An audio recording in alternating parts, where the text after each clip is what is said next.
अस्सलामुअलैकुम, how are you all? I hope you all are fine. आज का हमारा टॉपिक है इक्वेशन ऑफ कंटिन्यूटी। ये बेसिकली बहुत वेरी इम्पॉर्टेंट टॉपिक है, वेरी वेरी इम्पॉर्टेंट इक्वेशन है।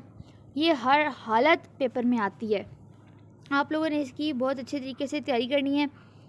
सो बेसिकली मैंने जब इस चैप्टर को स्टार्ट किया था तो स्टार्ट में जब हम इसकी प्री रीडिंग पढ़ रहे थे तो मैंने बताया था कि दो लॉज जो हैं वो इसमें यूज़ होते हैं, दो प्रिंसिपल यूज़ होते हैं इस पूरे चैप्टर में, और वो है law of conservation of mass और law of conservation of energy. So हमने जो बर्नौली इक्वेशन पढ़ी थी उसमें मैंने आपको बताया था कि उसमें law of conservation of energy use हुआ है और इस इक्वेशन में law of conservation of mass use हुआ है। ठीक है, सो वो जो दो प्रिंसिपल या दो लॉ आपको बताए थे वो इन दो इक्वेशन में यूज़ हुए हैं। सो आज हमारा टॉपिक है इक्वेशन ऑफ कंटिन्यूटी। ये कुछ थ्री टू फोर लाइन्स में यहाँ उनकी इसकी इक्वेशन की एप्लीकेशंस दी हुई हैं। Let's read out. Equation of continuity is an important equation of fluid dynamic. बहुत इंपॉर्टेंट इक्वेशन है फ्लूइड डायनामिक की।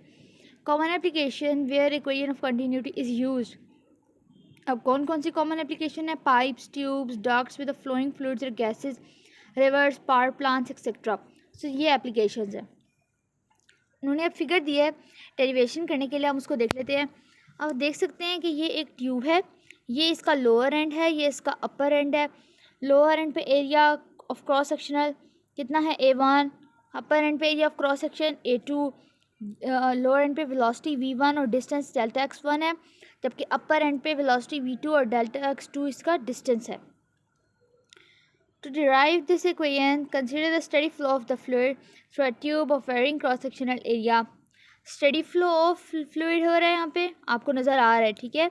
फिर वो कहते हैं यहाँ पे वेरिंग क्रॉस सेक्शनल एरिया हो। वेरिंग क्रॉस सेक्शनल एरिया यानी कि डिफरेंट क्रॉस सेक्शनल एरिया। यहाँ पे लोअर एंड पे छोटा है, स्मॉल है एरिया, और अपर एंड पे लार्ज है एरिया। सो ये वेरी हो रहा है एक दूसरे से। हमारी कंडीशन हो गई फुलफिल। अब आगे आते हैं। Tube has a single entry and single exit. दिख रहा है भाई, इंसान को जो भी पढ़ रहा है उसको दिख तो रहा है भाई, एक ही एंट्री है और एक ही एग्जिट है। In short interval of time T. अब यहाँ टाइम उन्होंने क्यों लाए हैं? वो इसलिए लाए हैं क्योंकि टाइम एक अनस्टॉपेबल फिजिकल क्वांटिटी है, और अगर हम वेलोसिटी का फॉर्मूला देखें तो वेलोसिटी इक्वल्स टू d/t होता है। सो जब हम वेलोसिटी ले आए, डिस्टेंस ले आए, तो हमारा टाइम कहाँ गया? टाइम तो अनस्टॉपेबल है, वो तो चल रहा है। तो हम यहाँ पे टाइम को भी ले आए हैं, ठीक है। So the fluid will cover a distance. वो कहते हैं इतने टाइम में डेल्टा x1 डिस्टेंस कवर करेगा फ्लूइड, और उस फ्लूइड की वेलोसिटी होगी v1, और ये कहाँ होगा? लोअर एंड पर। इस टाइम पर डिस्टेंस कितना होगा फ्लूइड का? वो होगा delta x1 is equal to v1 into delta t।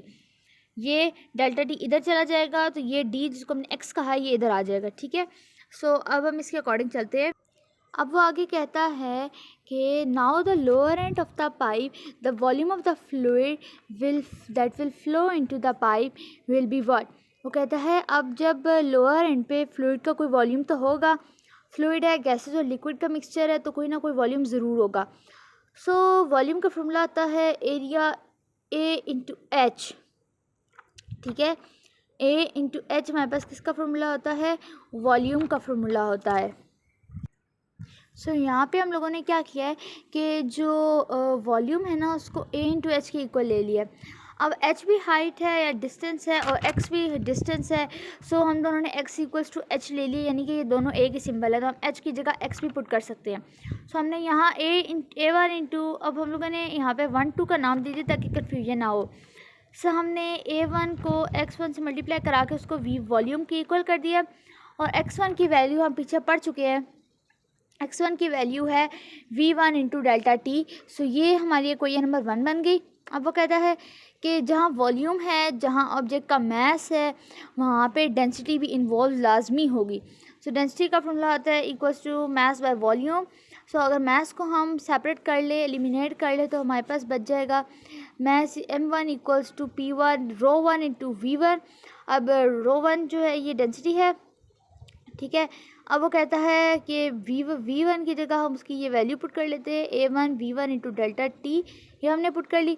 अब वो कहते हैं इसी तरह mass of the fluid upper and पे भी इतना ही होगा। जैसे कि पहले हम डेल्टा x2 करेंगे तो V2 इंटू डेल्टा टी होएगा, फिर हम लोगों ने वॉल्यूम लिया तो V2 equals to A2 into delta x2 हो जाएगा, ये वॉल्यूम है, और डेल्टा x2 की वैल्यू पुट करेंगे, ये तो आ जाएगा हमारे पास V2 equals to A2 V2 delta T.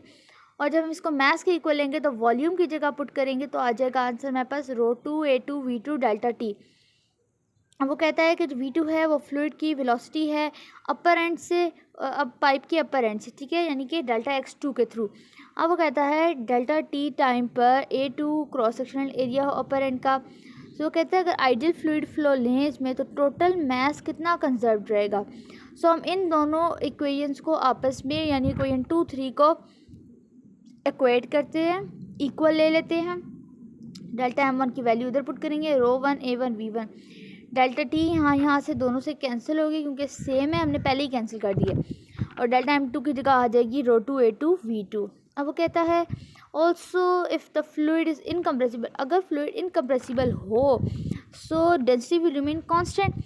देखो जब इनकम्प्रेसिबल हमने पढ़ा था, अगर आपने पिछला लेक्चर नहीं लिया जो फ्लूइड फ्लो का टॉपिक था तो आप काइंडली उसको जाके देखें। उसमें हम लोगों ने जब आइडियल फ्लूइड फ्लो के बारे में एजम्पशंस की थी तो हमने उसमें जो कंडीशंस पढ़ी थी वो ये थी कि अगर जो फ्लूइड हम ले रहे हैं वो इनकम्प्रेसिबल होना चाहिए, और अगर वो इनकम्प्रेसिबल है तो उसकी डेंसिटी कांस्टेंट रहेगी स्टेडी फ्लो के लिए।